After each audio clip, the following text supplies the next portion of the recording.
Hello গয়েজরা, just look at this. এই দেখুন আমার বাগানের টাটকা ডাটা। এই সবজিটা খেতে অসাধারণ। ছোট চিংড়ি কিংবা ইলিশ দিয়ে ঝোল করলে তো খেতে সেই লাগে। দেখুন কতটা ফ্রেশ।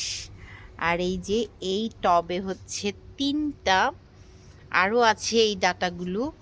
তো এখানে আছে অসংখ্য ছোট ছোট ছোট বড় মিলিয়ে অসংখ্য।